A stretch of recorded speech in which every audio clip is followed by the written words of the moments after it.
Hello everyone, my name is Stephanie Byrne. I'm with Advito Marketing. I'd like to officially welcome you to our webinar on NDC Insights and Impact, What You Need to Know Now.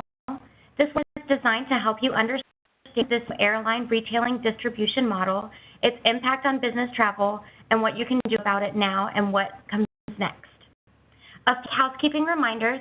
This webinar is being recorded, so please keep your lines on mute throughout the presentation so we can ensure good sound quality. That said, during the presentation, you are free to type a question in the Q&A or chat window that you should see on the right-hand side of your screen. We will have some time at the end for our speaker, Olivier Benoit, to address your questions. If we run out of time before your question is answered, we will follow up with you by email after the presentation. Now I'd like to introduce our speaker, Olivier Benoit, who is our Senior Director and Global Air Practice Leader for Advito. Olivier sets and executes the direction for our global air practice in partnership with principals. Managing a team of industry experts, he develops and implements air program services beyond sourcing through progressive methodology and cutting-edge cloud-based technology tools. I'll let you take it from here. Thank you, Annie. And to all for joining this NDC Insights webinar. Airlines have decided to change the way they sell products and services. They claim that the current model can be improved, it's not effective, and can be improved for themselves and for clients. So they are looking for a new model, and this new model has a name. It's an air retailing model. Either you agree or disagree, it's happening. So the changes airlines want to implement are impacting all the stakeholders of the distribution chain.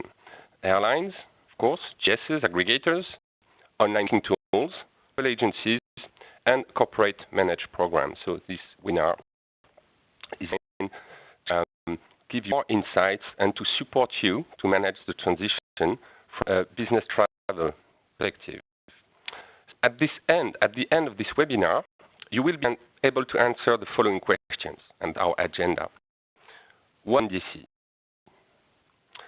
What is Ndc Certification? You have heard of that, and how does it work? Does it really matter for you? The new air retailing model, and what is different from the current model. We'll talk about the distribution surcharge, and we'll look at what you should do if you're a travel manager or travel buyer.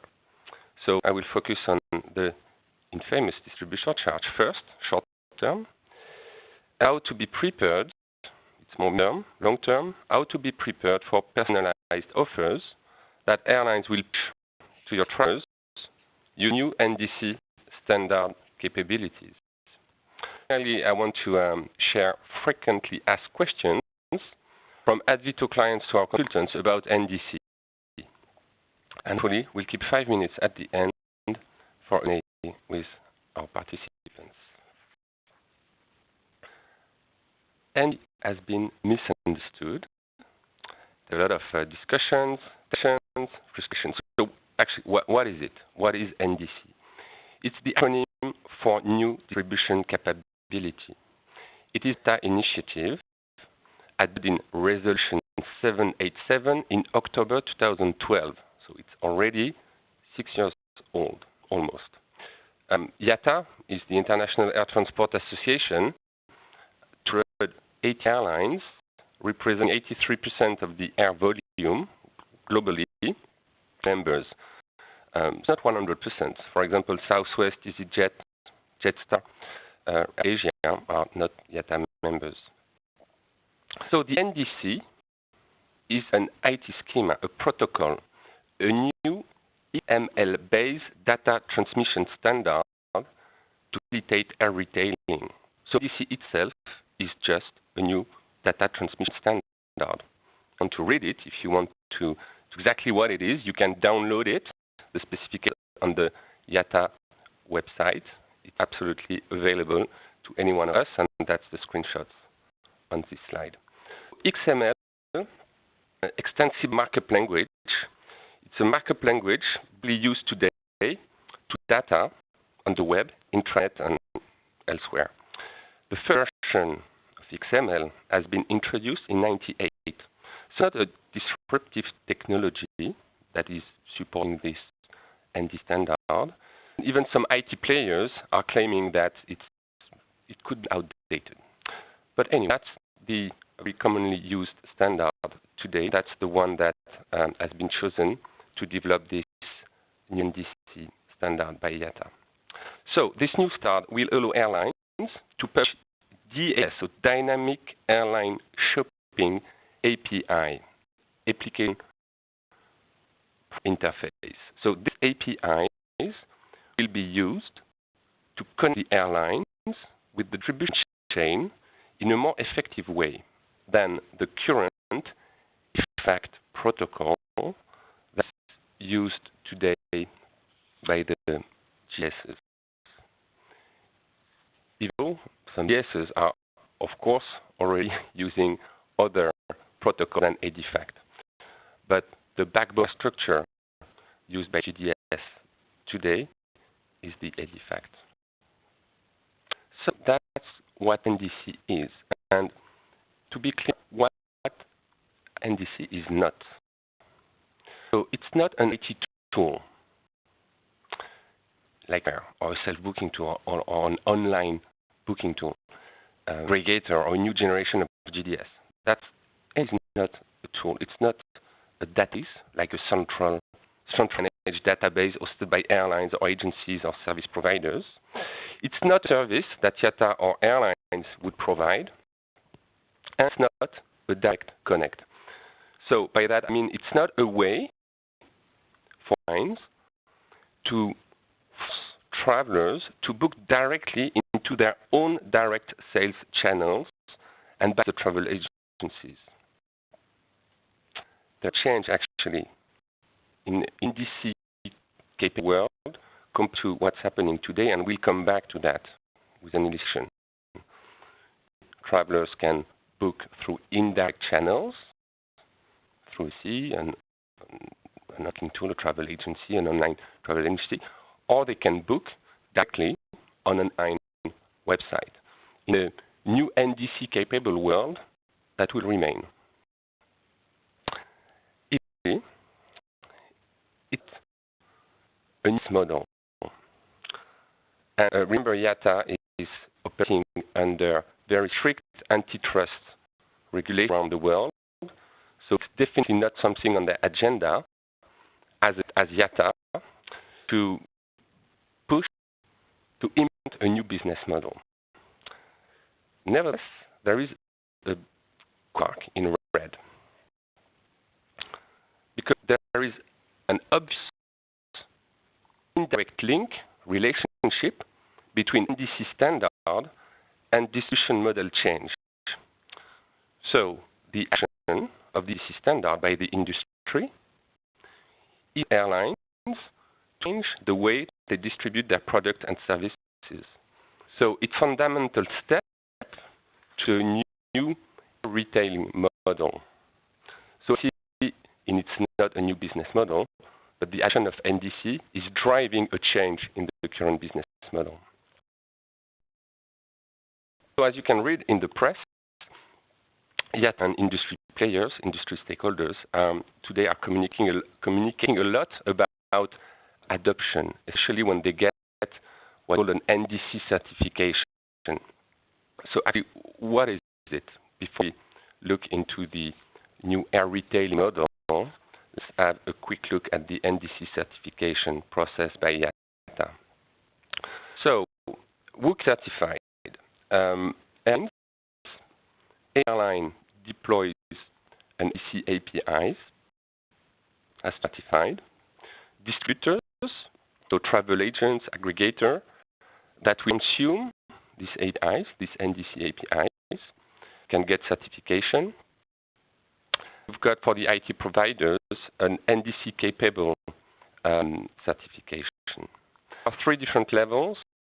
Basic, one, level 2 means that the company can work on offer management. And 3, which is the one that makes sense when we talk about corporate trust, it's offer and order management. So that level of certification. IATA is publishing the list of industry holders that are certified. You download it on the IATA website. I did it today, and I see 55 airlines certified, level 2 or 3, 50 aggregators, 50 IT providers, and 14 sellers. That's where we stand today in this certification process. So it's also this certification process, a marketing tool for IATA to create a sense of urgency and the level of support from the industry to implement NDC standard. Some actually players are also using it in their communication as a kind of differentiator against competition to put themselves as NDC champions. So, but here, not because I am certified, that I think available tools can play, fully capable, fully usable. It's just that I'm certified to work on these developments. So be concerned if providers are not yet today level 3 certified. Actually, that's a decision, but I would say not really.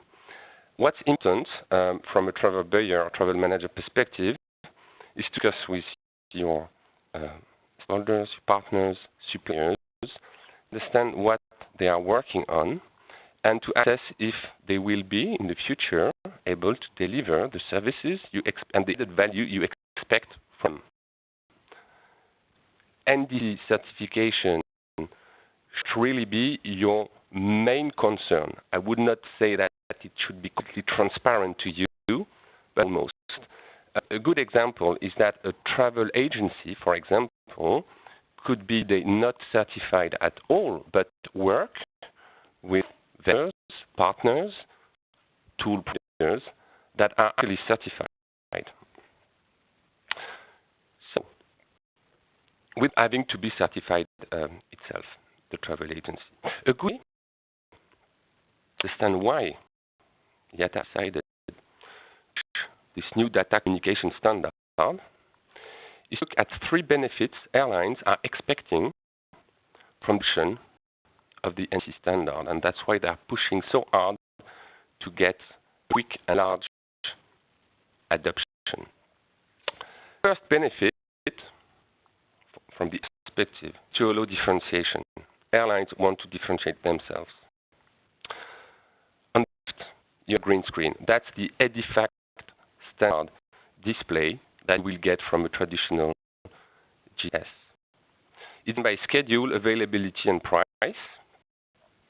So there is no way actually to really differentiate the services. So I ask you, look at the on the bottom left of your screen and tell me which line is delivering actually the service I need, their service than another one. Actually, it's pretty difficult to say just looking at this screen. Using NDC-capable tools makes rich content available at point of sale, and that's on the right side. The XS standard, NDC standard, that's rich content. There is an ability for the airline to push content and push video, pictures, to put the traveler experience, the traveler benefits, and to differentiate itself from competition, not being only chosen because of a price or the convenience of the schedule.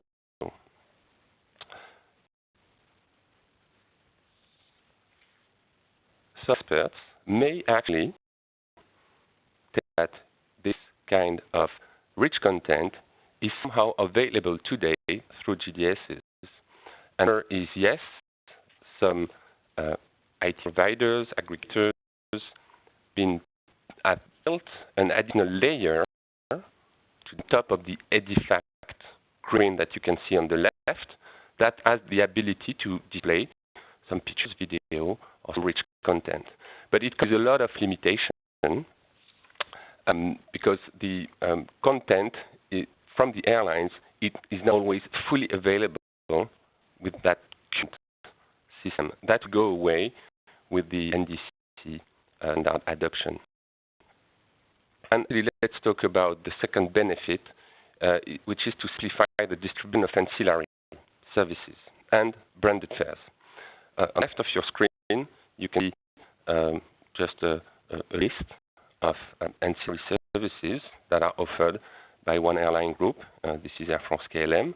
There is a list, and there is to the right of your screen a screenshot from the offer from Lufthansa Group, European flights, with a new concept. I mean, not completely new today, but a concept that is traction in the industry, more and more used by different airlines across the globe, which is the branded fares concept.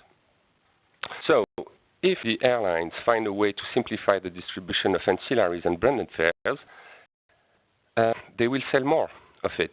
And the legacy airlines have launched multiple ancillary offers over the past 10 years, following the highly successful trend introduced by low-cost carriers. So in 2016, 10% of the airline revenue coming from the ancillary sales. It can go up 40% for local carriers, actually. It's critical to their bottom line, and it's growing year over year. 10 years ago, it's 5% of a smaller pie. So something which is a key priority for airlines to make sure that these ancillary services are fully available and easy to purchase from the travelers. So you have most probably experienced the challenge of accessing these new fare structures. Ancillary offers use your online booking tool or a GDS. So at the time of launch, when there is a new ancillary that is available from an airline, or when there is a new branded fare structure that is introduced by an airline, it's usually fully available through the direct sales channel of the airline. But then the experience tells us that it takes time to be made available through the indirect channel, through most of the time, the most used channel for corporate business travel, through the GDSs. It will come tool by tool, GDS after GDS. It requires development, sometimes point of sale by point of sale, and it's not actually as fluid as it should. And it can give some frustrations from a traveler at the time of booking, because the traveler will claim that going on the airline site or using his own leisure application or tool is far more convenient, there is more content, and it's easier to book compared to the online booking tool or the agency tool that has been chosen by the corporation. So it's an additional risk of leakage that travelers will then book travel outside of the preferred managed channel of the corporate. So in an NDC-capable distribution chain based on size, this implementation and distribution of ancillaries or branded fares will be consistent in channels, it will be agnostic, and it will be in sync. So when it's kicked off by a line, it's available to all through all NDC-capable channels. And if it, so it will be personalization capabilities. So today airlines are segmenting the market. The one we all know is leisure versus business. And within a segment, you can have different subgroups. And the higher revenue management pricing process of the airline is based around this segmentation. So tomorrow, airlines will build personalized packages and push it to travelers at the time of booking. One step further segmentation. They are not addressing segments or subsegments anymore. They will build offers that are personalized at a level. So airlines are collecting a lot of data to be able to do that. Client file, frequent flyer program profiles, historical travel footprint, purchase additional services through partners, credit cards, programs, travel behavior analysis. They can also purchase client behavior data from third party. built a massive amount of knowledge about their travelers, and armed with that knowledge, they claim that they will deliver more relevant offers that will be, for example, push the transport, of course, that's the basic, from point A to point B, but then add a fast track at the airport, a preferred sitting option, an a la carte meal, and ticket rules for flexibility, for instance, to be built for each traveler. For corporate travelers, they could also add a lounge access if the traveler is booked in economy. People add on Wi-Fi access as well. And are even claiming that they could build dedicated inventory availability for connected corporate. So, three main benefits airlines are looking at implementing through this NDC adoption, but also travelers, that their claim. So now let's wrap up this section. We know what NDC is. It's an NDC standard. We know what NDC is not a tool, not a service, not a direct connect. We know the benefits as are expecting from the NDC implementation. Let's have a look at the impact on the distribution chain stakeholders, of course, corporate buyers. So an illustration coming from IATA, actually, and that's how flight distribution works today. That's our current world. That's our current model. That's a model that airlines want to change. Our next slide will be actually the new model. They want to implement the air retailing model. So the driver is to move from the flight distribution model to the air retailing model. So what is the flight distribution model? You've got four different stakeholders. On the left or right, airlines, with two blocks actually. The top is what is happening in the indirect channel, and the block on the bottom, e-commerce, is what airlines are doing when they sell directly on their website. Then we've got a second block, the GDSs, Global Distribution Systems, the travelers, third one, TMC, OTA, independent, and of course the travelers, business or leisure. But let's look at the business. When a corporate traveler is shopping, the booking request done by the travel agent in an online booking tool. The booking process is processed by the GDS. That's common many business travel today. The GDS is actually building the based on public negotiated fares, schedule coming from as well as fares coming through ATP code, and availability coming from airlines. So GDS is processing the request, processing the information coming from fares, availability, and schedule, and will push the different options to traveler. So this will be displayed, mostly sorted by a number of criteria, like the relevancy, of course, of the schedule, most of the time the price. And the display setup is something that can be managed by the travel managers. So the traveler has different options that he will be able to choose from.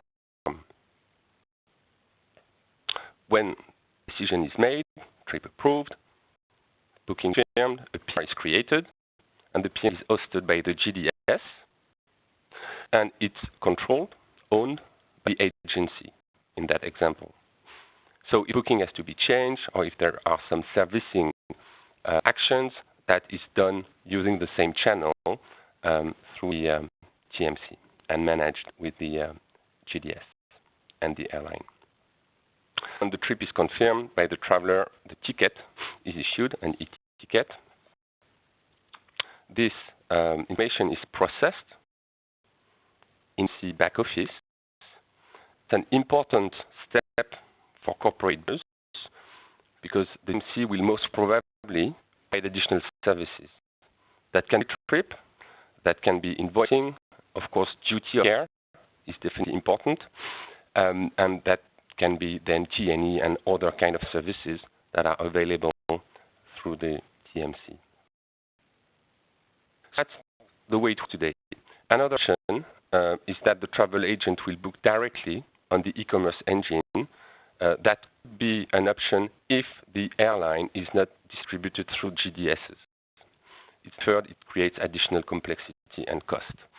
Travelers could also, in an open booking world, for the TMC or the travel agency or whatever tool, they will just go directly on the airline website. It's something that could happen today, but definitely preferred in managed program environment. So let's look at the new model. Retailing, how does it work? So we still have 4 stakeholders. Nobody is gone. Airlines, aggregators, GDSs, new entrants, TMC, OTA, independent, and travelers. So what changed? So we have only one block for that's not indirect, direct. It's only one block. So it means that it's more consistent. Then between the airlines and aggregators is done here by a narrow both ways NDC. And that's the famous API that is enabling this connection between the airline and the content aggregators. So, from a traveler perspective, the process change. A traveler will call my travel agency, or I will use the online booking tool. I will make a shopping request. I will an answer, and will be able to compare the different options to choose from and make my ticket issued. One thing is that the different offers that I will get or request are not built the same way. Aggregators are building the offers anymore. The airlines are doing it. Airlines are distributing the offers NDC APIs. So the request goes directly to the airline, and the airline is building the package and send it to the content aggregators that can then play to the traveler. So aggregators do not call this fare inventory schedule anymore. That's done with the airline offer management system. These, in this new model, are delegating this offer and order, having a delegation to the travel agency. So it means that even though they are building the offer, the TMC, contract. In terms of servicing, if there is a need for change, cancellation, whatsoever, the travel agency, the TMC, has the ability to do it directly with them, if it's an NDC-capable system, without having to call or ask the airline to action. So another point here is because airlines are building the offers, they can penalize it. They back the schedule, the itinerary, the price, but they can also add what we discussed before, allow access, a track, one thing they should add based on the traveler profile.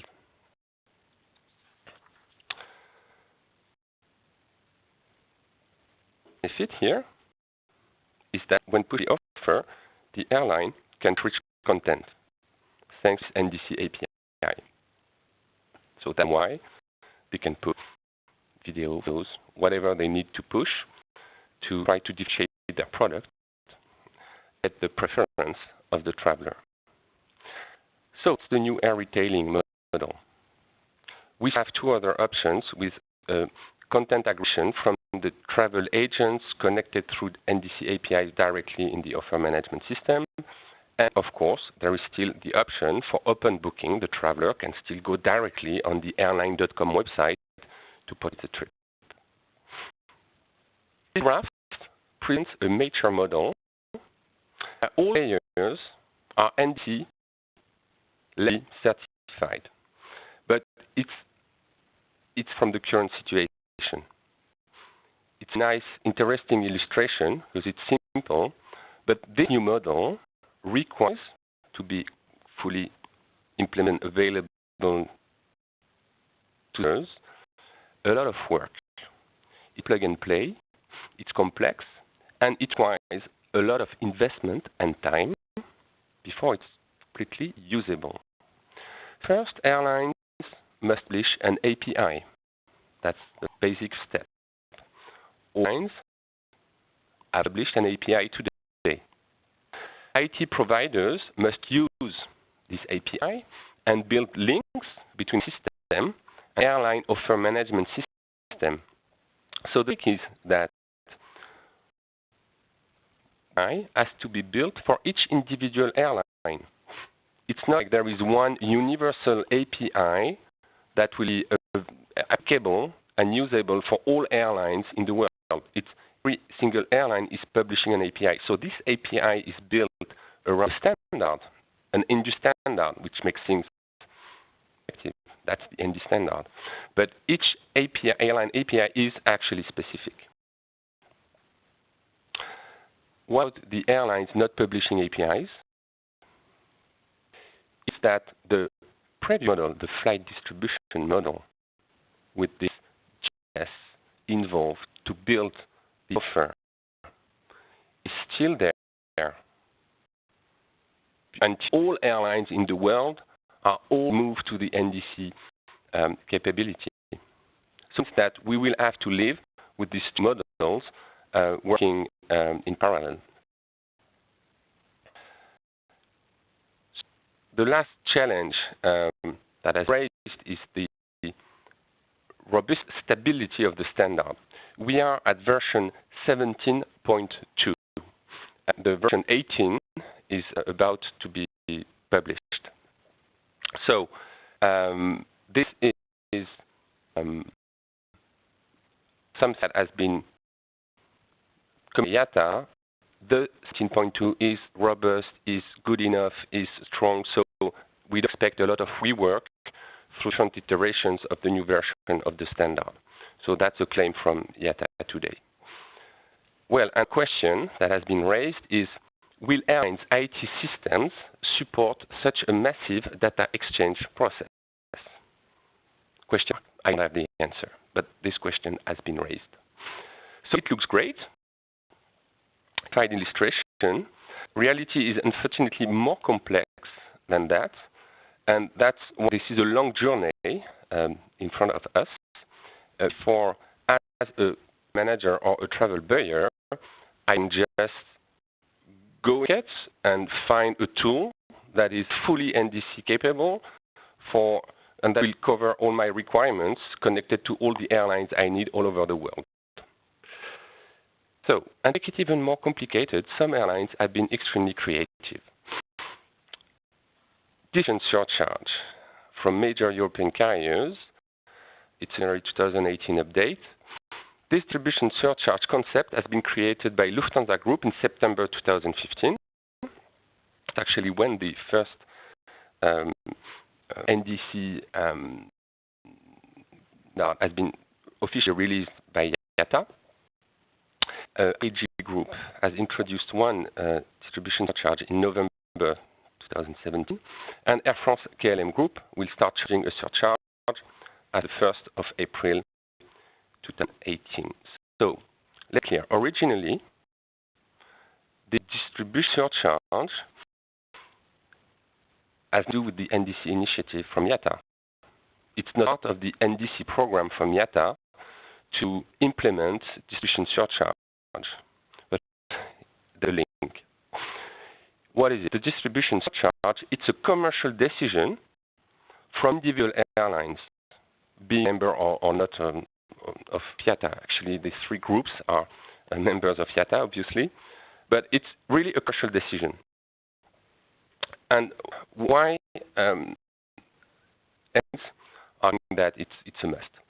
Airlines are actually paying GDSs for all bookings, indirect direct. There are high rates paid by airlines to GDSs for indirect channels compared to what they pay for direct sales. There is a significant gap between the price. Toward that gap, airlines came into what has been named full content agreement. So it's a commercial agreement between an airline and a GDS. So it's viable. It depends by airline, by region, by GDS. But that's something that will fix the fact that GDS will get the full content of the airline. All the fares, all the availability will be available to the GDS through the GDS. So there is no discrimination, differentiation between what clients will get through a GDS compared to what a client will get directly connected to the airline website. Recently, airlines have decided to, in exchange of this full content, the price gap has been negotiated and decreased. But recently, airlines have decided or have been forced, I mean, it depends, view, where you stand, to put an end to such full content agreements. So as a result, the price of the direct channeling the airline pays to the GDS is increasing. So airlines have decided to charge part or all of the additional cost through standard GDS processes to the clients. And to do that, they came with the distribution charge. It's not applicable if you book directly to the airline or if you book using Ndc API. We have this confusion and link, between the Ndc standard and distribution surcharge. Surcharge is not applicable when the client is using a local channel, and that's, as I said, online distribution or using Ndc API. So it's to shift booking to the direct sales channels or to push Ndc API adoption by the industry.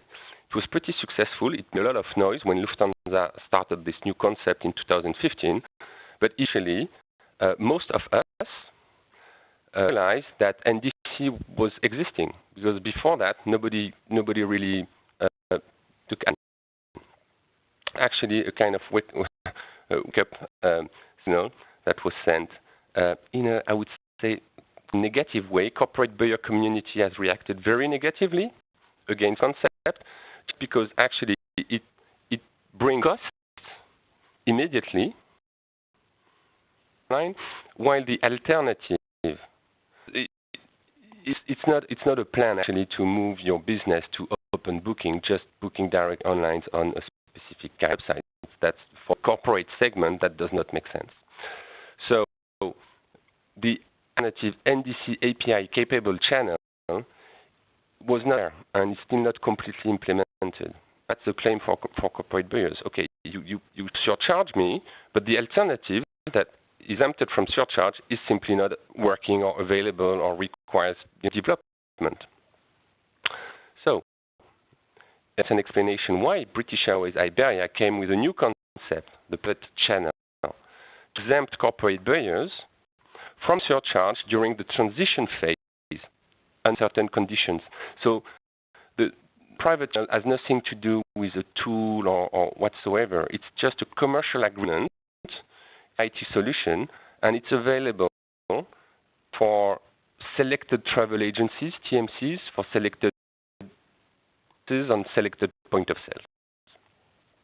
So that's something that today has been implemented by British Airways Iberia to avoid charging corporate with this surcharge. It's interesting to note that distribution surcharge has been implemented by the 3 major European carriers, not in the US.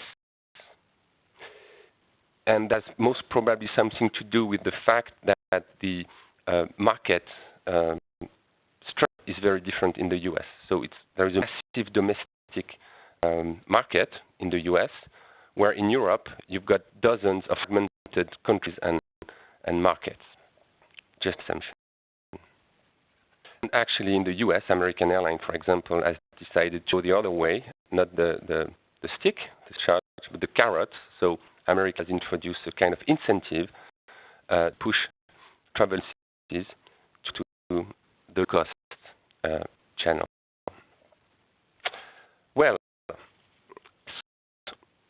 you should do as a travel manager, as a corporate buyer. So, first is assess and mitigate the cost impact of the surcharge. So you can estimate the maximum exposure that we'll have to pay. Historical data, you know how many tickets or how many OND segments. So it's tickets for Lufthansa. Let's make a simple assumption. It's OND segments for BA, IB estimation or for Air France KLM. So you multiply by the amount of the per surcharge, you remove what exempted, and you end up with a maximum exposure amount.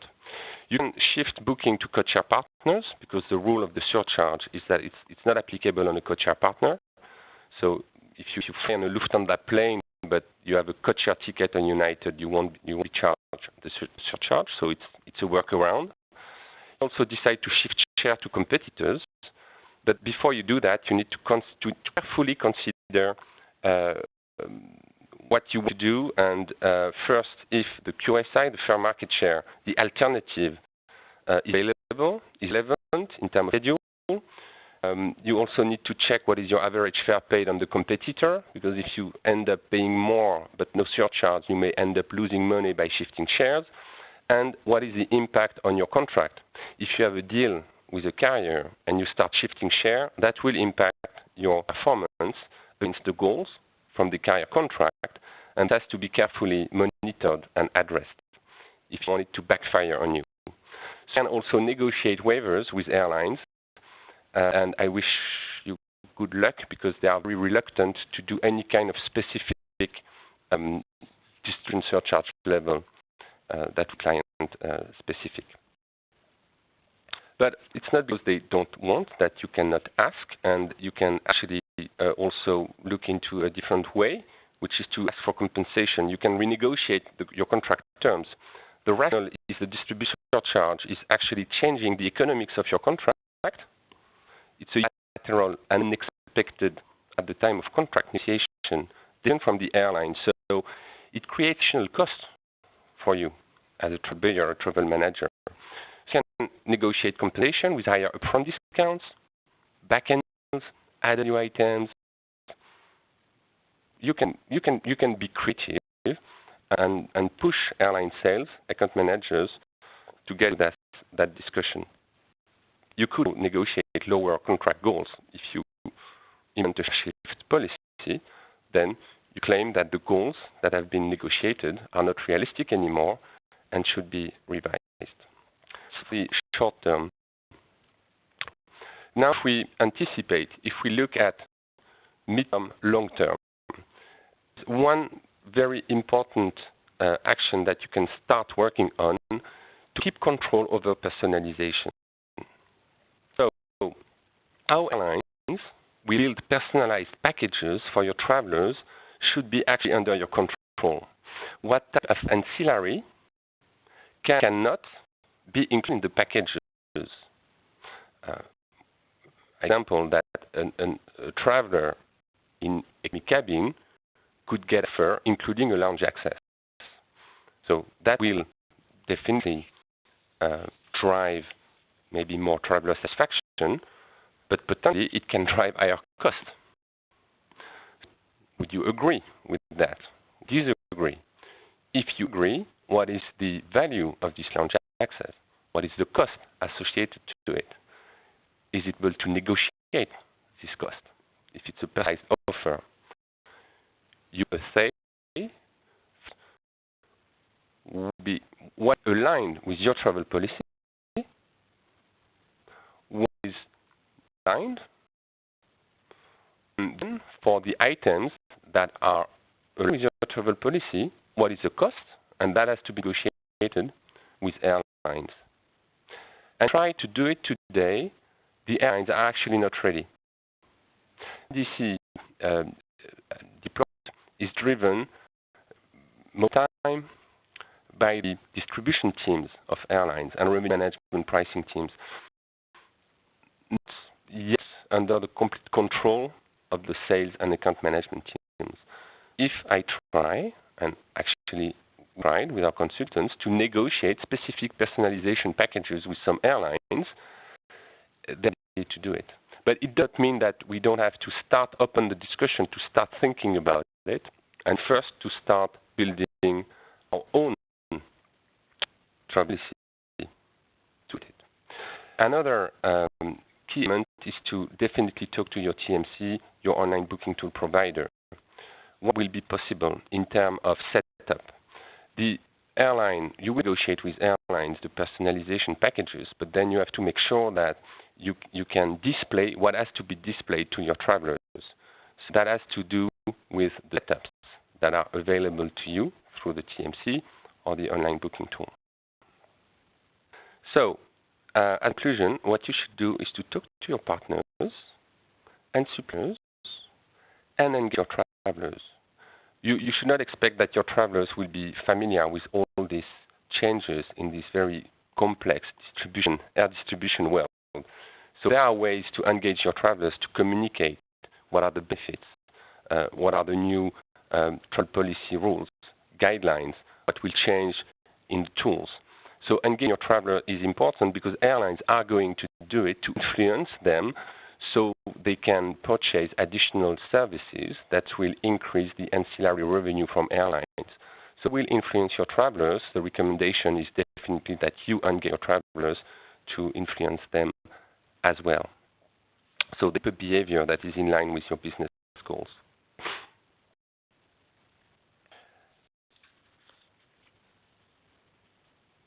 What comes next?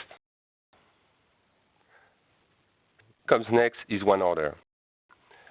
The topic of this webinar, so I will not develop it. I just want you to be aware that the next logical step in the Ndc implementation. It's data initiative, start 2015. It's not new. It started 2015. And the goal is actually to simplify it, to replace what is to PNR, passenger name record, ECAT, and EMD, miscellaneous document. That's elements that we are living with in our current world. You want a ticket, you will have a PNR, you issue, you confirm, then you get an e-ticket that is issued. You want to purchase a lounge access, or a seat plus or a fast track. Most probably it will be managed through an EMD. So that's how it works today. And it's not effective. It's not effective because it's just a system that from the past, from the time that the airline's distribution was driven by papers, so it has been digitalized. So now PNR is digital, e-ticket is an e-ticket, EMD is an e-EMD, so it's digital. But it's still following a logic and structure within the airline passenger service system that comes from the past and the world where we paper. So the initiative of IATA is to actually get that and move to a world where there will be one reference, one order. And that's the order initiative that comes next. And we have a webinar on one order in the next quarter. So I welcome you to join this webinar on one order. Close to the finish line, actually, we have a couple of minutes left. I'd like to share, before the Q&A to the participants, a couple of frequently asked questions that our consultants at Advito got over the past few months. Some actually of them are already answered through the presentation. So the first one is, can I negotiate the surcharge? Short answer is most probably not, but you can ask for compensation. Second question, I ask my travelers to book directly on airlines.com sites to avoid the surcharge. Short answer is no, you should not, unless you are already working in an open booking world, which is most probably not the case. It exists, so I will not say that it does not exist, but if you are managing your program with a preferred managed channel, just keep it. Don't go direct. You will lose duty of care and all the services attached to your travelers and provided by your travel agency or partners. Which online booking tool should they to avoid surcharges? And none of them in the industry today are fully NDC capable for all point of sale, all airlines, and whatsoever, as I explained earlier. So I don't actually have a specific answer here. Some of them are working on this development and implementation, are advanced. Others are just starting. You can look into the industry and make your opinion about this and the way they manage the transition to air retailing. Can I still compare the airline offers side by side? A new air retailing model. Can I still see my Lufthansa offer with my British Airways offer and my American Airline and United on the screen? The answer is yes. The comparative shopping is absolutely part of this new world. Can I logical fair policy?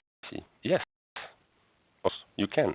That's something that you will decide and implement, and that's why you need to discuss with your TMC, with your tool provider, to make sure that the setup of the tool will still enable you to do that. But logical fair policy, if you apply it, should not be at risk in this new NDC world. Can I manage duty of care? It's a little bit of the same answer. Yes, as soon as the trip information is sent to the relevant provider through your TMC or not, yes, duty of care is still definitely manageable. I control the airline personalized package. Well, yes, but to do that, you need to engage the airlines to make sure that they will meet your requirements and follow your guidelines. So if you just do nothing, you leave the airline alone to make a decision of what will be pushed to travelers. So the recommendation is definitely to engage airlines, discuss and negotiate these packages and the price tag of each element that is attached in a bundle. IATA is taking into account the corporate requirements. Where IATA has been on fire in 2015, they reacted. IATA has created a tag, so you can get more information about this on their website. It's a travel managers advisory group. It's a group of travel buyers and travel managers on a regular basis. They are working on workshops. They did a pro pattern, which is a kind of way to define new products in Geneva in February 2017. So the idea is for IATA to collect the fact, the ideas, the requirements from this corporate travel buyers and managers community to share among IATA members, so the requirements are known, identified, and addressed. It's not a commitment that IATA members will just say yes to everything that what this group is asking, but at least there's a forum, a place to work together.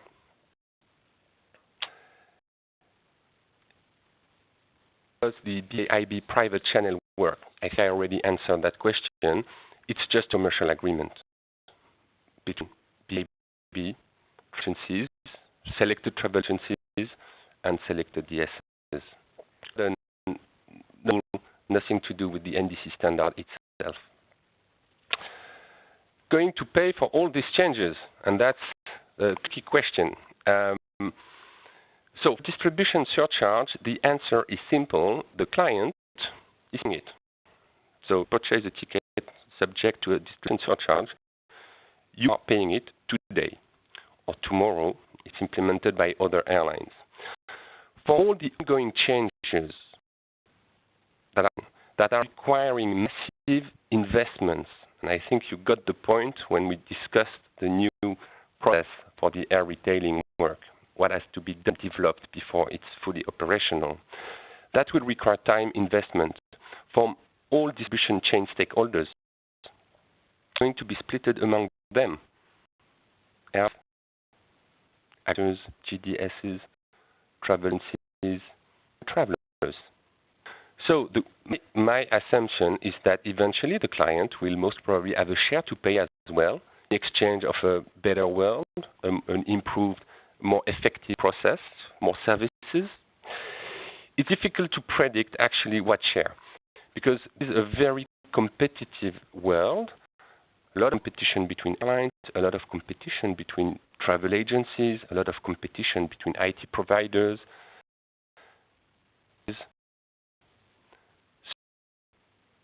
All discussions are taking place. It's, of course, highly confidential. But because it's a competitive world, my assumption is that the entire cost will not be fully passed over to the client. And my last comment, and Stephanie, we have 2 minutes for the Q&A, a little less than what I was expecting. We do have quite a few questions, so let me start from the beginning. How will NDC affect data handoff to third-party security vendors such as iJet, ISOS, Envel, etc., which is currently done today via a PNR from the TMC? That should not change. If a ticket booked, there will be a PNR. It will be controlled by the airline instead of being hosted the GDS. But there is a PNR. If this PNR is transmitted to the vendor taking care of the chair, the process is still flowing. Okay. How long will the transition between GDS and NDC fully enabled platforms last, and opacity created by the situation? To transition, oh my God, I don't have this answer. It's 13 years. It's 13 years to implement electronic ticket. 13 years. So I don't expect this NDC-capable new world to be done by the next couple of years. But I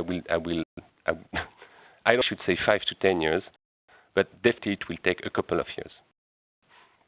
All right. What's the future of GDS in this environment, and what is the role they could play? Very good question. They have a bright future, actually, because understand that if a GDS is developing an NDC API, they are still in the game. The idea is not to get the GDS out of the game. They're not. Will GDS be able of developing such NDC APIs? Of course. They have massive knowledge and IT infrastructure. It's not a challenge for a GDS to develop an NDC API, not at all. To develop multiple NDC APIs, different by airlines, to do it quickly, in sync with TMCs, with corporate requirements, with online booking tool requirements, that's a challenge. But the GDSs, that's their decision, that's their commercial model that they are working on, can definitely still play a central role in that environment. We do have a few more questions, but I will email those to you, and then we will reach them separately. So I'd like to thank everyone for attending. If you like what you heard, and we have additional webinars coming up regarding dynamic performance management, the missing and most valuable piece of hotel sourcing. I invite you and your clients to join us for either February 7th or 8th. And that concludes our webinar for today. You'll be sent a follow-up email which will contain this recording as well within the next 24 hours that you can have for yourself and to share with clients. And I'd like to thank you for participating and invite you to learn more about us by visiting our website at www.edvito.com or emailing us at advice@edvito.com. Thank you, everyone.